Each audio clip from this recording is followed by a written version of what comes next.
आपला संजीवनदाचा प्रोग्राम होणार आहे. त्याच्या आधी आपण नाण्याकडनं त्यांचा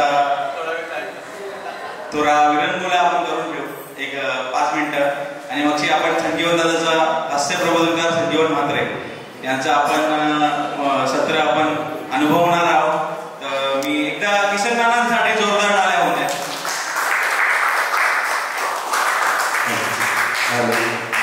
हॅलो हॅलो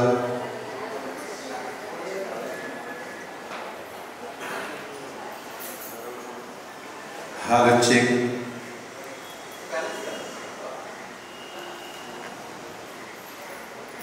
खरं तर आपला आगरी भाषेचा कार्यक्रम आहे. आगरी इथं शिकवलं जाईल, शिकलं जाईल आणि त्या निमित्ताने सगळे जमलेलो आहोत.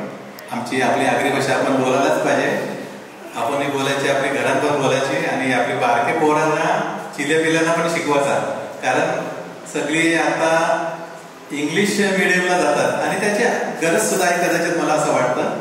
पण आपली भाषा आपण टिकवण्यासाठी आपण जास्तीत जास्त प्रयत्न करायचा आहे.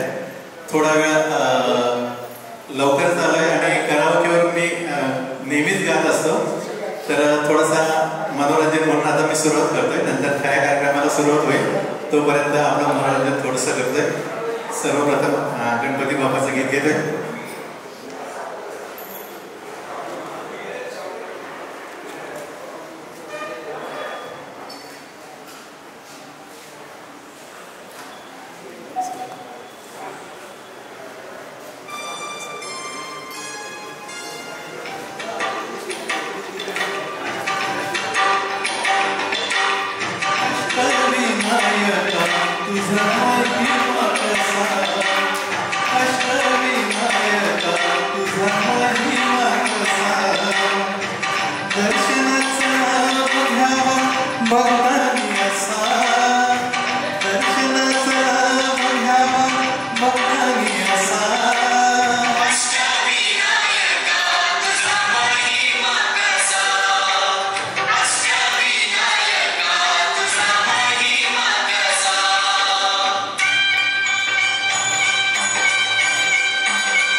एक कोळी गीत घेतोय जे आपली परंपरा आपली संस्कृती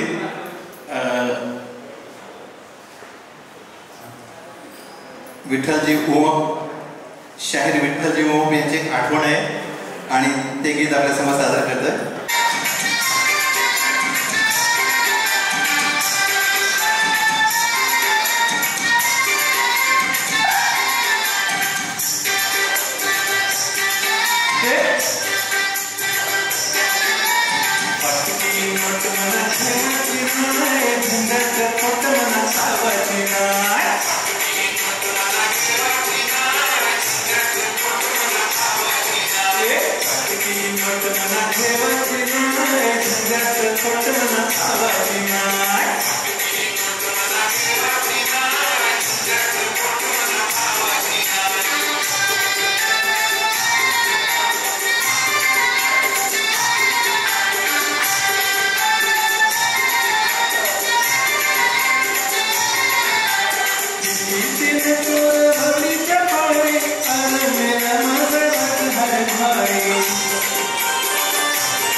आज पण विशीचा तरुण वाटते का नाही एकदम जीन्स बीन घालून टकाटक तेव्हा पण बोलला काका एकदम तयार.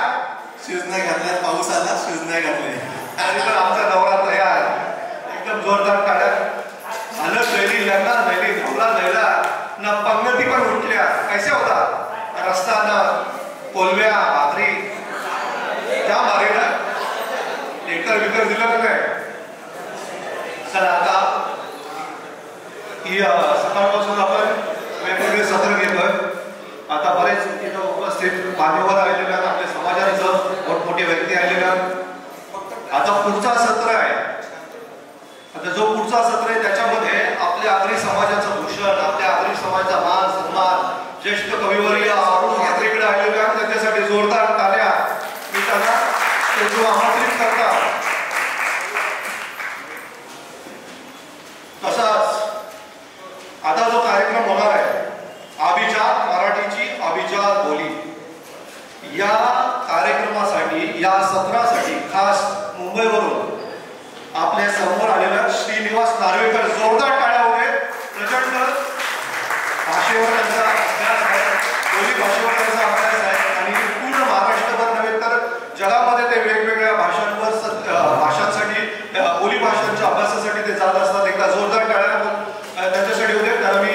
व्यासपीठावर बोलवतो. आपण आपल्या कार्यक्रमाचं सूत्र हाती घ्यावे.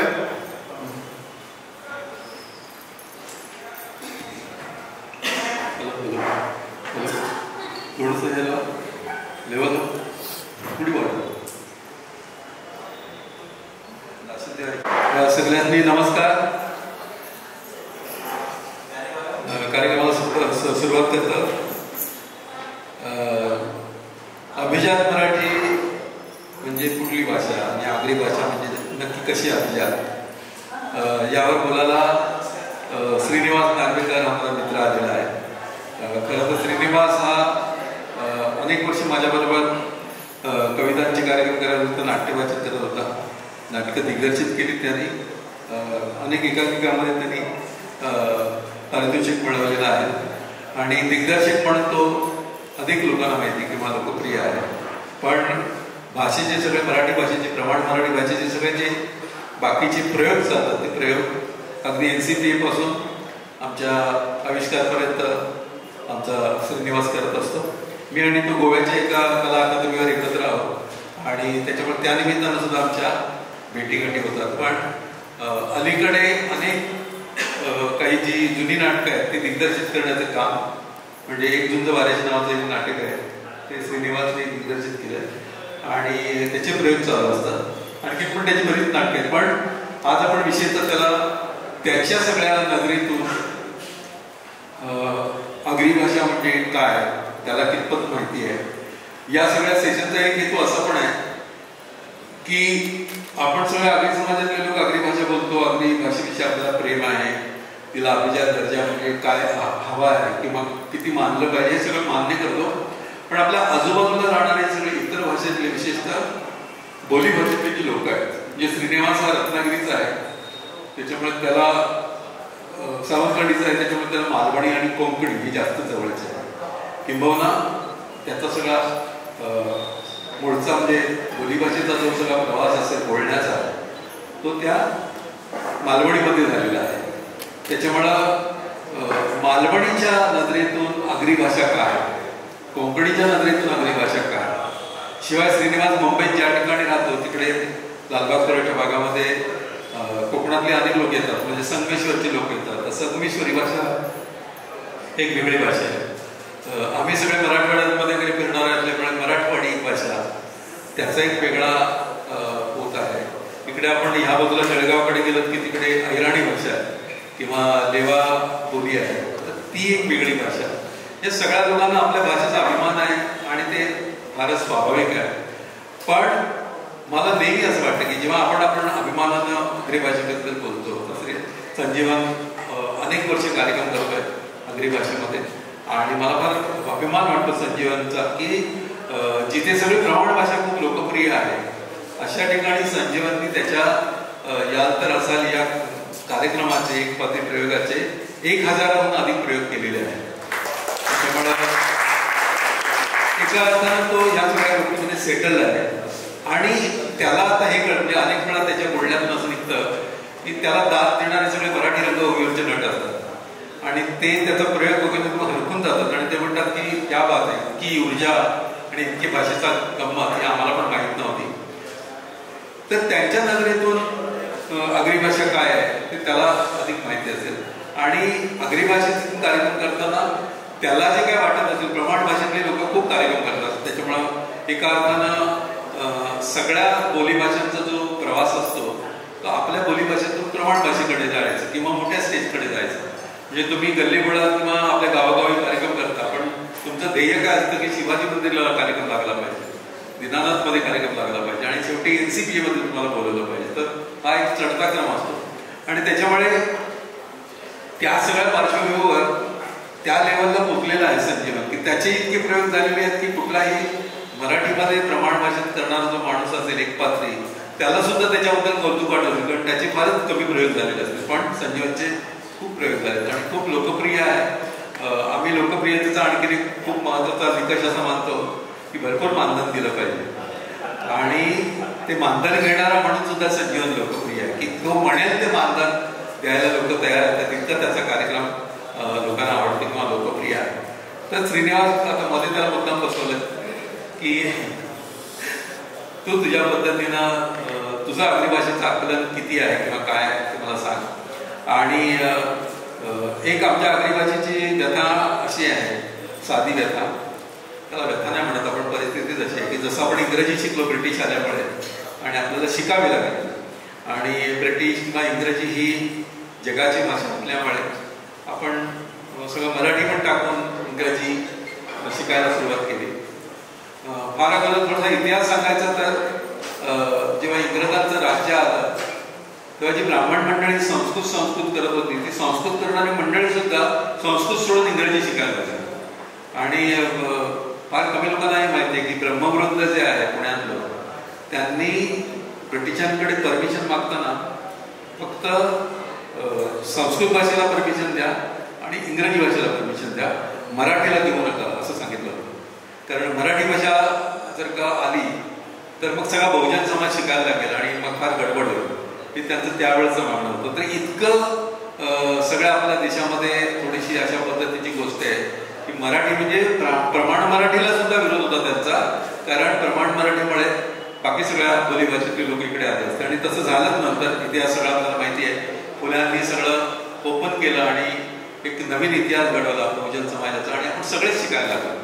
आंबेडकरांनी शिका आणि संघर्ष करायला सांगितलं, आणि महात्मा फुल्यांनी विद्येविना मती गेली, मतीविना गती गेली, गतीविना वित्त गेले, एवढे अनर्थ एक अविद्येने केले असं त्यावेळी सांगितलं.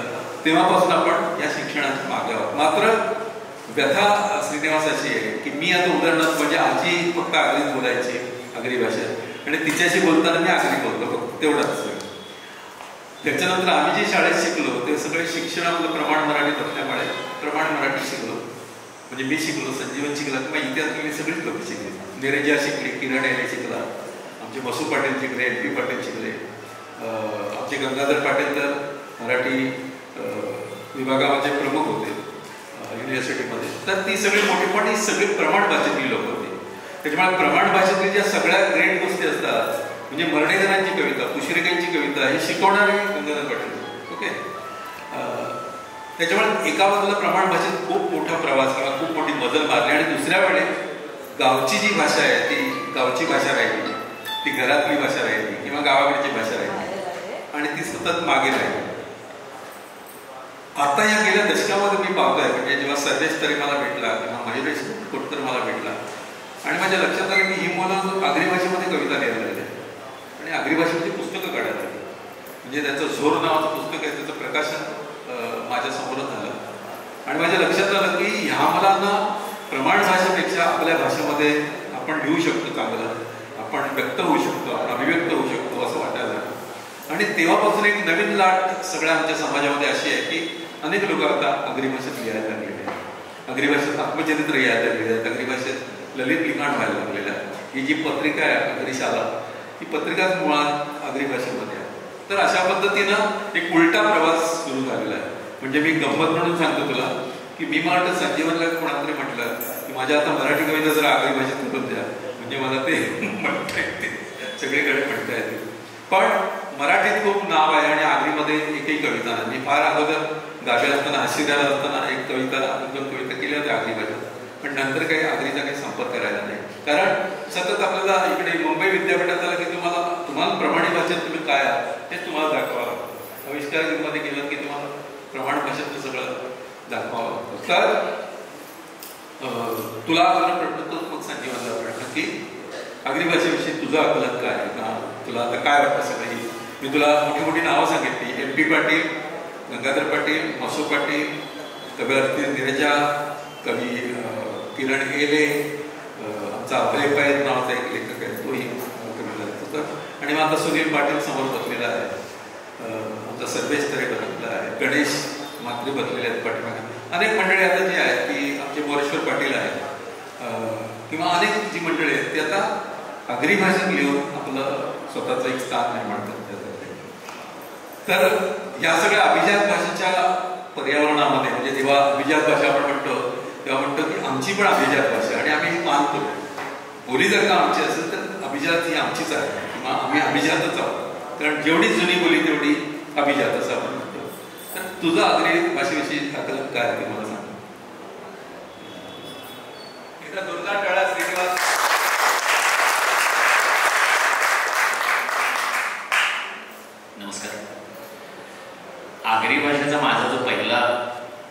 आला तो साधारण 20 वर्षापूर्वी 2005. जसं आत्ता म्हात्रेंनी सांगितलं की फार पूर्वी कधीतरी 2-3 कविता लिहिल्या, त्याच्यानंतर आगरी भाषेशी संपर्क सुटला. होत असतं, आपण जेव्हा प्रकट मराठीमध्ये अधिक काम करतो त्यामुळे हे होतं. 2005 साली माझ्याकडे एक सिनेमा, वाशिम, मी म्हात्रेच नाव होतं त्यांचं, मी नाव विसरलो पहिलं. तर माझ्याकडे एक सिनेमा लिहायला आला होता आणि तो मुळात कोणीतरी लिहिला होता, पण तो व्यवस्थित नाही, पॉलिटिकल हे होतं ते. आणि नाही बाबे वगैरे माहिती आहेत, म्हात्रे म्हणूनच होते, त्यांचं नाव विसरलो मी. नाव विसरतो.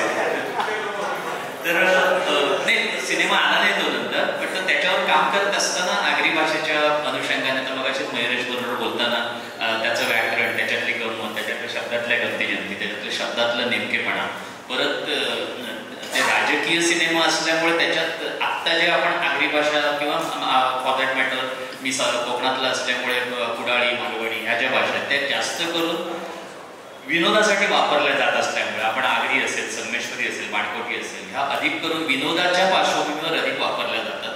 त्यामुळे केवळ त्याचं स्वरूप सुद्धा तेवढ्यापुरतच मर्यादित राहील असं मला वाटतं. कुठल्याही बोली असतील, फक्त मला वाटतं एक झाडी असतील, अहिराणी असतील, या काही मोजक्या बोली सोडल्या, मराठवाडी विनोदात सुद्धा ह्या काही मोजक्या जर बोली सोडल्या तर आगरी, बरोबर करेक्ट करा जर मला चुकत असेल तर, माझं जेवढं आता हे आहे तेवढं सांगतोय, माझ्या जे निदर्शनास आलेलं आहे. मालवणी असेल, आगरी, बाणकोटी, संगमेश्वरी ह्या प्रामुख्यानं विनोदासाठी वापरल्या गेलेल्या जास्त भाषा, जोपर्यंत त्याच्यात फार गंभीरपणाने लेखन होत नाही. म्हणजे आता मालवणीच्या बाबतीत तर आपल्या सगळ्यांना वस्त्रहरण माहिती आहे, मच्छिंद्र कांबळे माहिती आहेत. मच्छिंद्र कांबळेंनी मालवणी भाषा 7 समुद्र पार नेली वगैरे सगळं ठीक आहे, पण याच मालवणीमध्ये सुंदर तळाशीलकरनी एक अप्रतिम नाटक लिहिलं होतं, पालफुकेर नावाचं, आणि ते प्रचंड गंभीर नाटक होतं.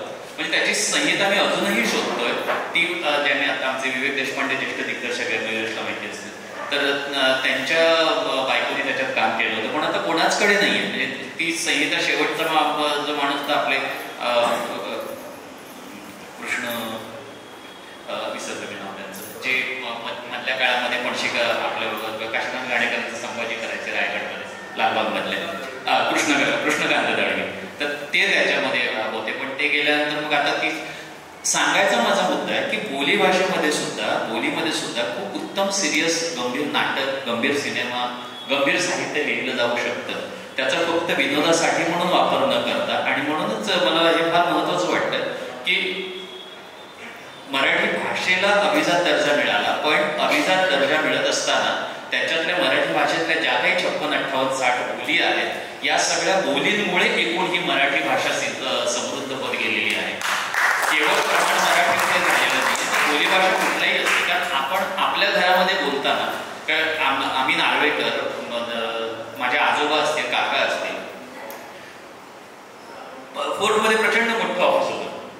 माझे आजोबा आर्किटेक्ट, म्हणजे तारापुराला मत्स्यालय वगैरे माझे आजोबा प्लाझा आर्किटेक्चर केलं आहे. तर कोणी पण आमच्या घरामध्ये पहिल्यापासून जी सवय लागली, कोणीही जरी फॉरेनचा जरी कोणी मित्र आला, कोणी इंग्रज ब्रिटिश वगैरे जरी बसलेला असला, तरी आपणला जर कोण माणूस आला, नार्वेकरांमध्ये आले घरातले, तरी सुद्धा ही भाषा बोलताना लाजायचं नाही.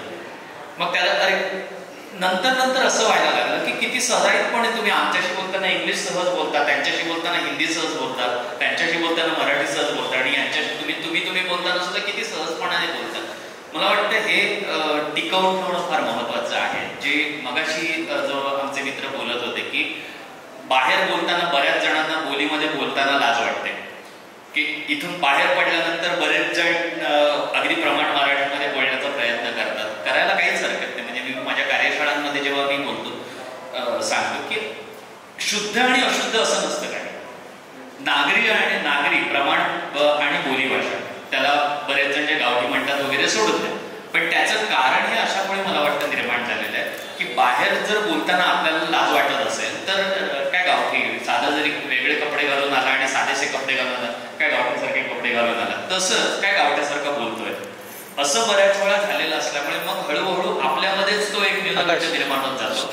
की मी नावं नाही घेत काही, अगदी मालवणीमध्ये म्हणजे व्यासपीठावरून मालवणीचा प्रसार झाला पाहिजे, मालवणी आपण बोलली पाहिजे, कुठेही रस्त्यावर बघताना मालवणी बोलली पाहिजे अशी बोलणारी माणसं सुद्धा जेव्हा रस्त्यावर भेटतात तेव्हा प्रमाण मराठीतच बोलतात.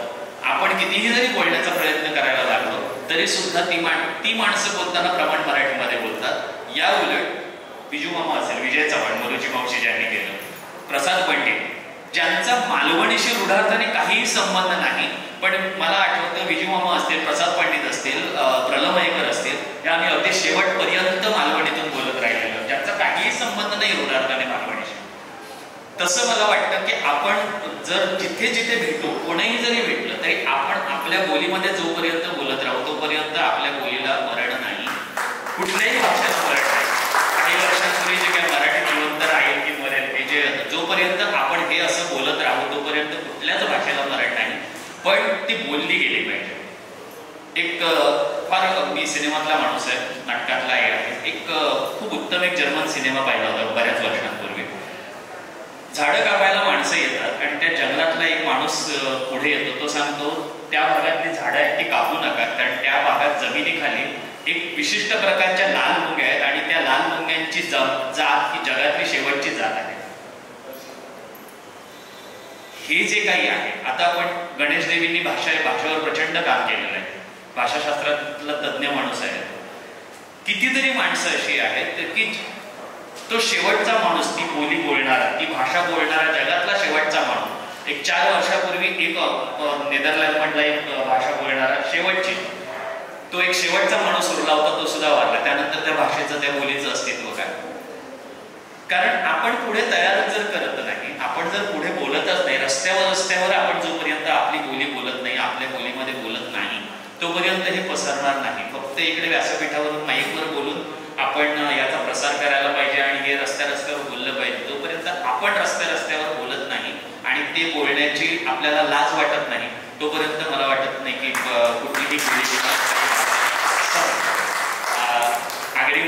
आगरीच्या अनुषंगाने आगरीमध्ये गाणी आहेत, खूप उत्तम गाणी आहेत. काही आता त्याचा फार संपर्क नसल्यामुळे मी खूप कमी ऐकली आहेत, पण आता म्हात्रेंनी म्हटल्याप्रमाणे गेल्या एक 10-15 वर्षापूर्वी संजीवन म्हात्रेंचं नाव ऐकलं होतं, आधी निमित्ताने परिचय झाला होता.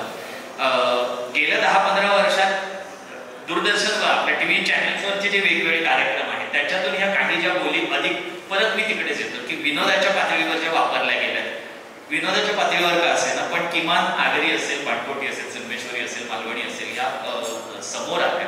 पण त्याच्यात जोपर्यंत आपण गंभीरपणानं काही करत नाही, गंभीर साहित्य त्याच्यात लिहिलं जात नाही, ते एकदा लिहायला सुरुवात झाली की मला वाटतं याचा हळूहळू अधिकाधिक प्रसार होत जाईल.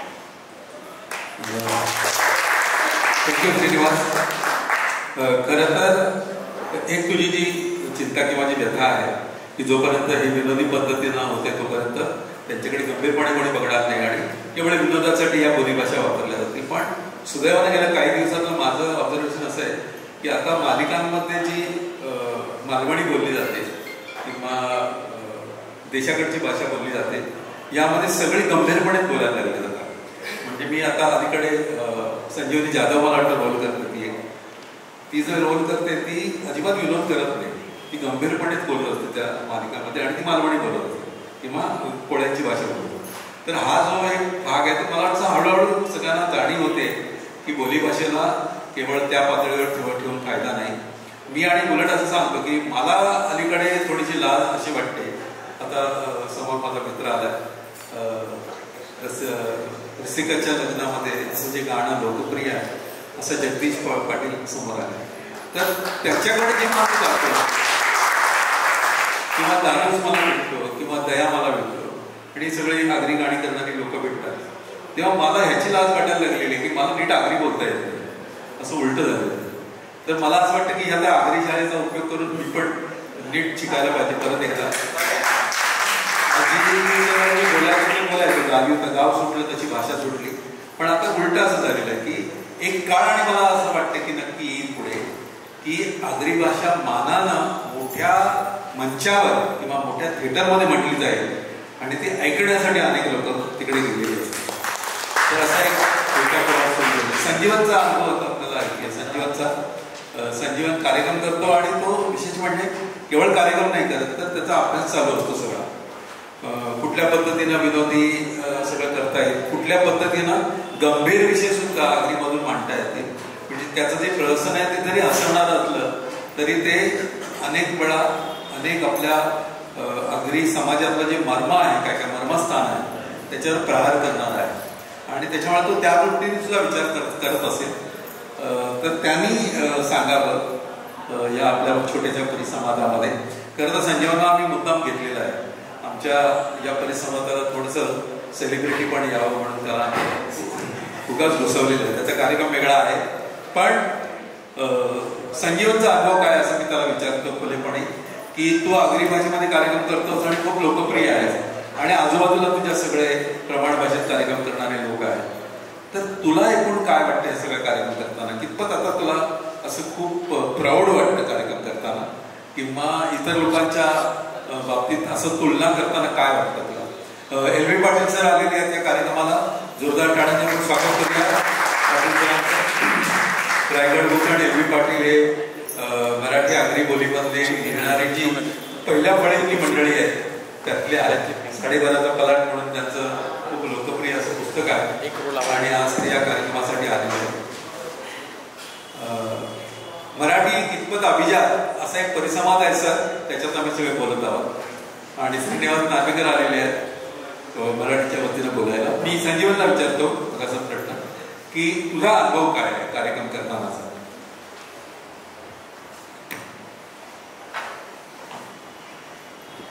मी आगरीतच बोलवलं. जो सुरुवात केली होती आगरी लिहायला तो पण जास्त लिहित नव्हतं, फक्त LP सर या ठिकाणी बसतात आणि असे काही बुजुर्ग मंडळी हिंमत करत होते त्या आगरी लिहायची.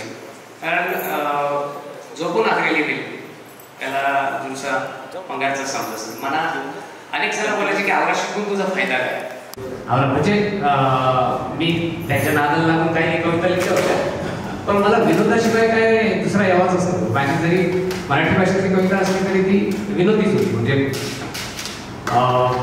रस्त्यात खड्डे की खड्ड्यात रस्ते प्रश्न आम्हाला पडे, रस्त्यात खड्डे की खड्ड्यात रस्ते प्रश्न आम्हाला पडे, गाडी ही वरची पुढे, सहासनी रिक्षात आठ जन भरले काठो काठ, सहासनी रिक्षात आठ जन भरले काठो काठ, मुंगीला ही नाती ते वाट किती प्रयत्न आठो काठ,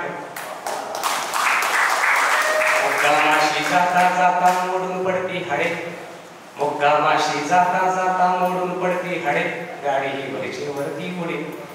तर असं चालू केलता आणि त्याला पहिले प्रयोगाला नाव दिलं हास्यदेव जयते. हास्यदेव जयते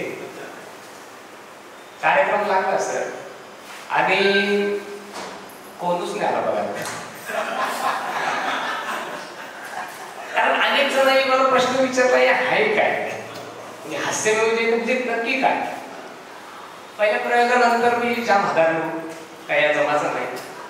कारण जर आपल्याला गावागावांमध्ये कार्यक्रम करायचा असेल तर आपलीच भाषा पुढे घेऊन जावं लागेल. आणि कोणी कधीकून नावं ठेवली तरी तुम्ही मग ठरवलं का आगरी डोस लिवायचा. आणि LP सर लिहत होते, नंतर पुंडलिक म्हात्रे त्यांच्या पण काही कविता ऐकल्या. तर मग मनात मी असं पानात फुलांचा कविता मला ती दिसतच नाही, मला प्रॉब्लेम दिसतात.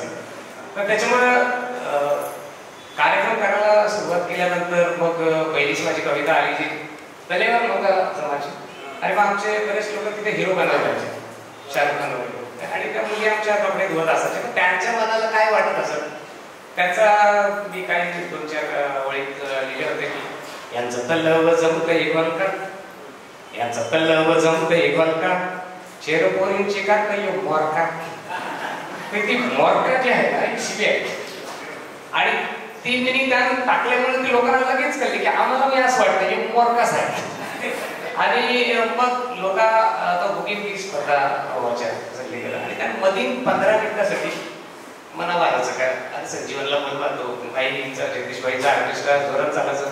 म्हणजे आम्हाला मधील काय सरसने पण आता बोलले की रसिकाच्या लग्नात एवढं चाललं होतं की म्हणजे जगदीशबाई तेव्हा स्टार होते आणि त्यांच्या कार्यक्रमाला आम्ही प्रेक्षकांना अशा हाताच्या घड्या घालून उभं होतो की जगदीशबाईची फोटो काढायला मिळाला आपल्याला. आणि तरी त्या माणसाला काही कधी गर्व बिरवा नाही. तर असं त्यांनी सुरू केला आणि मग ते 15 मिनिटासाठी आगरी फ्लेवर आगरी भाषा बोलायचं त्या लोकांना जाम आवडायचं. काय कसला जबरदस्त करतोय हा म्हणजे लय भारी. मग त्याच्यानंतर मग सगळ्यांच्या वेदनेला वाचा फुटणारी कविता मी लिहिली, कारण मी स्वतः MSc झालेलो होतो आणि जॉब मिळत नव्हता. आणि मग आमच्याच गावात 3-4 कंपन्या आल्या आणि त्यांना आम्हालाच नोकऱ्या नाही. तर मग त्याच्यावरची माझी पहिली कविता आली, त्याने मला प्रसिद्धी मिळाली. तर ती होती की अरे कणशी कणशी आलो बैल कामाला गेलो, एरलांशी आलो बैल कामाला गेलो, ना मी काय नुसती भांडी घासायची, तुमची आम्ही काय नुसती भांडी घासायची. त्यांच्या काय गाड्या हिरो होंडा, काही गाडी घेतल्या त्यांच्या काय गाड्या हिरो होंडा, ना आमच्या आम्ही मारला पायावरती घोंडा. त्यांच्या काय गाड्या हिरो होंडा, ना आमच्या आम्ही मारला पायावरती घोंडा. जमिनी आमच्या त्या गाड्या खऱ्या तुमच्या, सगळ्यांचा राग होता, वलींशी सगळ्यांचा राग निघत होता. जमिनी आमच्या त्या बघायला गोऱ्या तुमच्या, आमचे नाकाला झोंबते मिरची.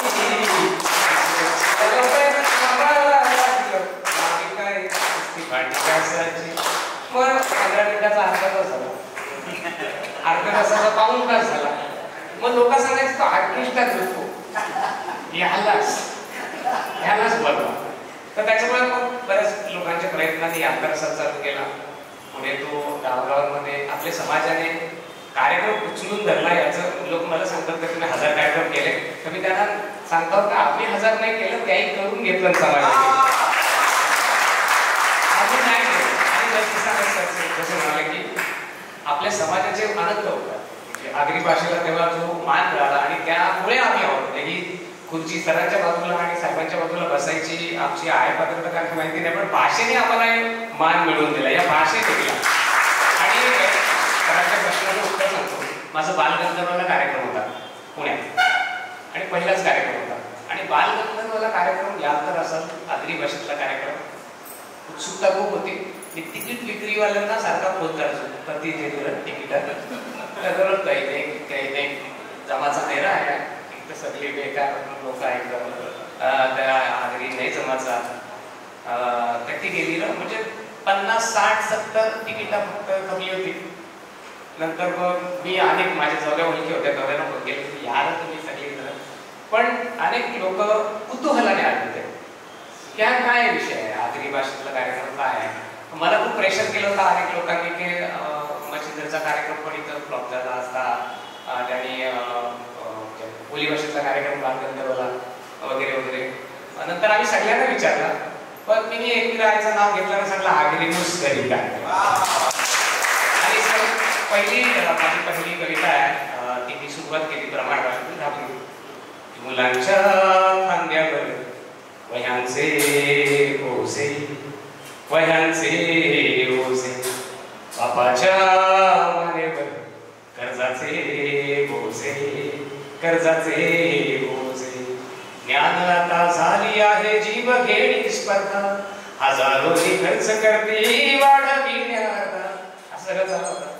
पतीने आमचे बसले होते ओळखीचे कुलकर्णी साहेब, ते म्हणले संजीवन त्या नाही त्या आगरीमध्ये ऐकायला आले. आणि त्याच्यानंतर जो कार्यक्रम जो उठलाय बालगंधर्वमध्ये आणि त्याच्यानंतर अनेक कार्यक्रम झाले सर. आणि इतकं चांगला रिस्पॉन्स लोकांचा, म्हणजे एक महिला भगिनी आल्या आतमध्ये आणि त्यांनी सांगितलं की तुम्ही तुमच्या समाजाचं चरित्र चित्रण छान केलेलं आहे समाजाचं. आमचे त्यांच्या पण कलाकारला या काही जमणार नाही, काय बोलली काय. तर चरित्र चित्रण हा असे जे शब्द आहेत किंवा अशी जी प्रमाण भाषा आहे, पण मला एक नेहमीच वाटतं की जो पण काही संजीवन म्हात्रे आहे तो त्या भाषेमुळे आहे आणि त्या भाषेनेच हे सगळं काही जोडून दिलेलं आहे. आणि सरांचा आशीर्वाद माझ्या पहिल्या पुस्तकाला पण सरांचीच प्रस्तावना आहे. त्यामुळे सर आम्ही गडहिंग्लजला कार्यक्रम केला. शेवटचं 1 मिनिट. गडहिंग्लजला कार्यक्रम केल्यानंतर थोडंसं कर्नाटकाच्या बॉर्डरमध्ये जावं लागतं. गडहिंग्लजला जाताना कर्नाटक बॉर्डर लागते. अक्षर 2 प्रकारचे असतात, एक आपली देवनागरी आणि गुंडाळी गुंडाळी.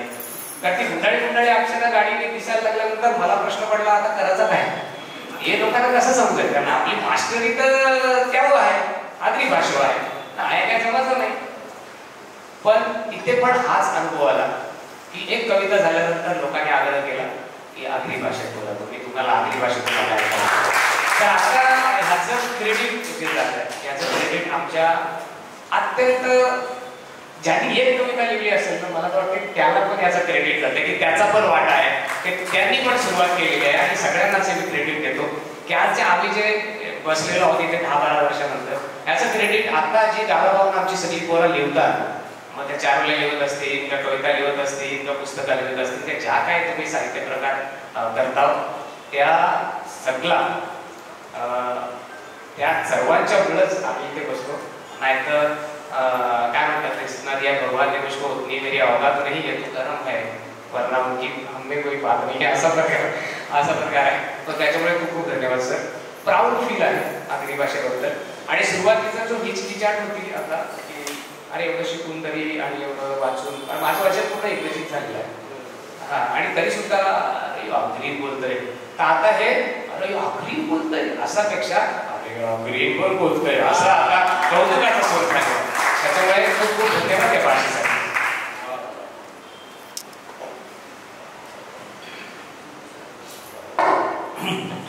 एकूण साधारणतः आपल्याला भाषेच्या बद्दलच्या इतर लोकांच्या आकलनाची आणि त्यांच्या बघण्याची दृष्टीची कल्पना आली असेल. श्रीनिवासने खूप छान सांगितले की तो मालवणीमध्ये सगळं बोललं जातं. तुम्ही जर का कणकवली क्रॉस केली तर मालवणीत सगळं बोललं जातं. पण मालवणी भाषेचं वैशिष्ट्य आहे की तिकडे कुठली एकच जात मालवणी बोलत नाही, तर सगळ्या जाती, तिकडचा ब्राह्मण माणूस पण मालवणी बोलतो, तिकडचा सिकेपे पण मालवणी बोलतो, तिकडचा मराठा पण मालवणी बोलतो. एवढंच काय तिकडचा जज सुद्धा मालवणीमध्ये त्याचा रिझल्ट सांगतो. जज सुद्धा, न्यायाधीश सुद्धा मालवणीमध्ये बोलतो. तर तो सगळा त्या भाषेचा मोठा प्रभाव आहे असं मला वाटतं. आणि आगरी कोळी भाषेच्या बाबतीत मला इतकंच फक्त वाटतं नाही की आम्ही लोकांनी जर काही भाषा खूप राखून ठेवली असती आणि आम्ही ती नीटाने बोलत राहिलो असतो तर आमच्या गावात आलेला कुठला युपीचा माणूस असेल, बिहारचा माणूस असेल, तो पण आगरी बोलला असता जर का आपण तितक्या अभिमानानं सगळे बोलत राहिलो. असं म्हटलं जातं इंग्रजी गॅझेटमध्ये असं लिहिलेलं आहे की ब्रिटिश जेव्हा मुंबईमध्ये आले आणि मुंबई वसवण्याचा प्रयत्न केला तेव्हा त्यांना आजूबाजूला जी माणसं होती ती सगळी आगरी कोळी माणसं होती. ब्रिटिश लोक मासे घ्यायला कोळ्यांकडेच जायचे आणि आगरी माणसंच आजूबाजूच्या शेतामध्ये असायची. पण आपण असं कधी केलं नाही की त्यांना आपली भाषा म्हणायला लागली, आम्हीच काहीतरी करून त्यांची भाषा बोलायला लागलो. जसं मराठीच्या बाबतीत सध्या होतं की एखादा युपी मधला भाजीवाला असला तर आपणच त्याच्याशी हिंदी बोलायला लागतो, त्याच्यामुळे तो हिंदी मराठी शिकतच नाही. तसं आपल्या भाषेच्या बाबतीत झालं की आपण आपली भाषा बोलत नेटाने राहिलो नाही आणि आपण प्रमाण मराठीत बोलायला लागल्या. बरोबर, प्रमाण मराठीत येते मग आपण तिला बोलायचं असं इतर लोकांचं झालं. असं तर खरं तर एवढं खूप आहे माझ्यामध्ये. मी तरी पण श्रीनिवासला या सगळ्या गोष्टीचं समापन करायला सांगतो की आता यापुढचे फक्त आगरी भाषेचे नाही तर सगळ्या मालवणी बोली जी आहे, आमची वराडी बोली आहे, आमची संगमेश्वरी बोली आहे, वाटकोटी आहे, किंवा चिपळूणमधली वेगळी बोली आहे, दापोलीकडची वेगळी बोली आहे. तर या सगळ्या बोलींचं भवितव्य काय या सगळ्या अभिजात मराठीच्या ह्याच्यामध्ये. आणि खूप महत्वाचं मला या निमित्तानं सांगावं वाटतं की अभिजात मराठी जर का आपली भाषा असेल आणि एकूण प्रमाण मराठीमध्ये आगरी भाषेचा पण समावेश असेल तर अभिजात भाषा म्हणून केंद्राकडून येणारे जे पैसे आहेत, काही कोटी पैसे येणार आहेत, त्यातला मोठा वाटा आगरी भाषेला सुद्धा आला पाहिजे ही आमची मागणी. तर आपण हे मेळावे वगैरे घेतोय ठीक आहे आपल्या उत्साहासाठी किंवा आपल्या कौतुकासाठी, पण शेवटी अल्टिमेटली तुम्हाला काही करायचं असेल, अशा शाळा भरवायच्या असतील आणि अशा गावोगावी शाळा भरवायच्या असतील तर तुम्हाला पैशाची मदत लागेल. आणि अशी कुठलीतरी एक संस्था, अशी कुठलं तरी सरकारी अनुदान ते आगरी भाषेच्या नावावर आल्याशिवाय किंवा सगळ्याच भाषांच्या नावावर आल्याशिवाय सगळ्या भाषांचा उत्कर्ष होणार नाही, अशी माझी एक साधी मागणी आहे. होत नाही, बरोबर आहे. मी जे मगाशी म्हटलं तेच म्हात्रे सरांनी आणि संजीवनजींनी सुद्धा. सगळ्यात महत्वाचं म्हणजे मला आगरी शाळा या अनुषंगाने ही जी संकल्पना आहे तीच मुळात आवडली. ही शाळा या पातळीवर जोपर्यंत कुठल्याही बोलीचा प्रसार होत नाही, संमेलन होत असतं, मालवणी बोली संमेलन होतं, अनेक संमेलन होतात, मराठी साहित्य संमेलन सुद्धा पूर्वापार चालत आलेलं आहे, पण बोलींची जी संमेलनं होतात ती संमेलनापेक्षा सुद्धा जर बोलींच्या शाळा अशा भरल्या तर त्याच्यातून मला वाटतं हे सगळं पुढे जात राहील. जसं झाडी बोली शब्दकोश आहे, जसा मालवणी बोली शब्दकोश सुद्धा आता होतोय, तसा आगरी बोली शब्दकोश सुद्धा जर आहे की नाही मला माहिती आहे. तर ह्याचं जेवढं जास्तीत जास्त आणि हे पोहोचणं, हे जे पोहोचणं आहे त्याचं व्याकरण मगाशी मयुरेशशी बोलताना की आता मगाशी जे अरुण म्हात्रे म्हणाले की आता अनेक मालिकांमधून सुद्धा गंभीर मालवणी पद्धतीनं होत चाललंय.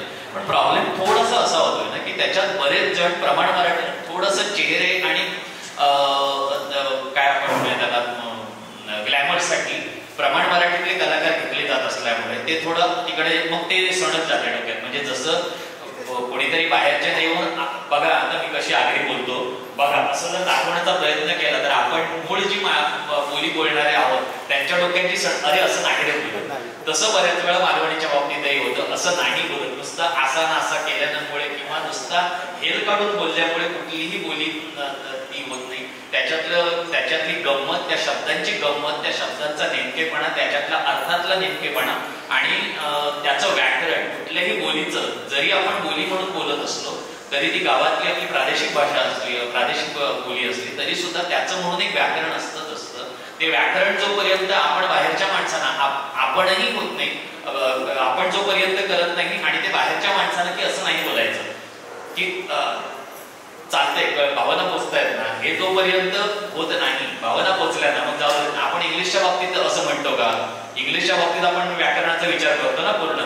असं नाही रे, ऍड नाही, इज नाही, त्याचं ग्रामर आपण इंग्लिशचं. मग जर इंग्लिशचं ग्रामर, इंग्लिशचं व्याकरण आपल्याला चांगलं इंग्लिश यावं म्हणून आपण सांभाळत असू तर मग चांगलं मराठी यावं म्हणून सुद्धा त्याचं व्याकरण आपल्याला सांभाळलं पाहिजे. चांगली बोली आगरी असेल, मालवणी असेल, कुठलीही असेल, त्याच्यातलं नुसतं त्याच्यातली गंमत किंवा त्याच्यातला हेल किंवा त्याच्यातला एखादा शब्द पकडून बघा आता मी ही बोली, मी सुद्धा ही बोली बोलतो असं करण्याचा प्रयत्न न करता ती बोली समजून घेऊन बोलणं म्हणजे आपोआप. मग मी जी मगाशी 4 नावं घेतली की ज्यांचा त्या बोलीशी संबंध सुद्धा नाही ती माणसं सुद्धा उत्तम आगरी बोलायला लागतील, उत्तम मालवणी बोलायला लागतील, उत्तम पाठवणी बोली बोलायला लागतील. आता झाडी बोली सारखं जे आहे, झाडी बोली झाडीपट्टीतली जी नाटकं आहेत, मराठी, हिंदी, इंग्लिश नाटकं करत नाही एवढा व्यवसाय फक्त 4 महिन्यात त्या नाटकांचा होतो. म्हणजे कोट्यवधी रुपयांची उलाढाल आहे 4 महिन्यात फक्त. आणि कितीतरी आपले नावाजलेले आपल्याकडचे ते इकडे सांगायला लाज वाटते त्यांना. मी हे नावं तर जाहीरपणाने घेत नाही, पण आपल्यापैकी आतली जे माणसं त्यांना ही माहिती आहेत नावं. तिकडे 4 महिने तिकडे जेव्हा असतं तेव्हा नाही, तिकडे जरा शूट चालू होतं ना, पण ते 4 महिने ती माणसं झाडीपट्टीत असतात आणि तिकडे त्यांचीही नावं आहेत आणि तिकडे तो माणूस इकडे किती मोठा आहे हे त्यांना नाही माहिती आणि आपला मोठा माणूस, आपला हिरो तिकडे जाऊन झाडीबोलीतली नाटकं करतोय हे आपल्याला नाही माहिती. हे जोपर्यंत आपण आपल्या बोलीमध्ये हे सामर्थ्य आणत नाही तोपर्यंत मला वाटतं म्हणजे बोली टिकवायची असेल. आणि हे मगाशी यांनी जे म्हटलं तेच मी परत रिइटरेट करतो की आपणच बोलत राहिलं पाहिजे, आपणच त्याचा वारसा जपला पाहिजे आणि आपणच ते पुढेपर्यंत पोहोचवलं पाहिजे. मग मला वाटतं कुठल्याही बोलीला मरण नाही. आणि दुसरा भाग जो शासनाच्या पातळीवरचा जो आहे तर मला वाटतं संमेलनांपेक्षा अशा पद्धतीच्या बोलींच्या शाळा झाल्या, कार्यशाळा झाल्या आणि त्याच्यातून बोली पोहोचवण्यासाठीचे प्रयत्न झाले आणि त्या प्रयत्नांसाठीचं अनुदान जर शासनापर्यंत आपण पोहोचवायला यशस्वी ठरू शकलो तर मला वाटतं त्या संमेलनांमध्ये फक्त म्हणजे ठीक आहे मुद्रापट्टी हा शब्द वापरत नाही, पण संमेलन ज्या पातळीवर आणि त्या संमेलनाचा 3ऱ्या दिवशी काय वापर होतो, उपयोग होतो, त्याचा पुढे काय उपयोग होतो हे आपल्याला माहिती आहे. तर अशा संमेलनांपेक्षा सुद्धा अशा कार्यशाळा जर भरवल्या गेल्या आणि त्या माध्यमातून जर बोली पोहोचवता आली आणि त्याच्यासाठी जर आपण शासनाकडे पाठपुरावा करता आला आपल्याला तर मला वाटतं ह्या सगळ्याच्या अनुदान आणि अधिक जोमानं करू शकतो, मोठ्या पातळीवर करू शकतो असं मला वाटतं. या छोट्याशा परिसंवादाचं सार म्हणून सांगायचं मी सर्वेश तुला जे सांगणार आहे किंवा तुमची जी टीम आहे करणार की केवळ आगरी शाळा करून तुम्हाला थांबता येणार नाही. आता अशा पद्धतीच्या श्रीनिवास म्हणतो तेव्हा वेगवेगळ्या भाषेतल्या ज्या सगळ्या शाळा आहेत त्या शाळांची पण तुम्हाला कॉन्टॅक्ट करावं लागेल आणि तुमचं असं बोलीभाषांचं एक फेडरेशन करावं लागेल जी फेडरेशन सरकारकडे मागणी करेल की केवळ आगरीला नाही तर माझ्याबरोबर मालवणीला पण पैसे मिळाले, माझ्याबरोबर मराठी भाषेला पण पैसे मिळाले. अशा अशा पद्धतीचं एक फेडरेशन तुम्हाला करावं लागेल. आणि आगरी भाषेचा सगळा खूप मोठा जो इतिहास आहे, इथल्या सगळ्या माणसांचा इतिहास आहे.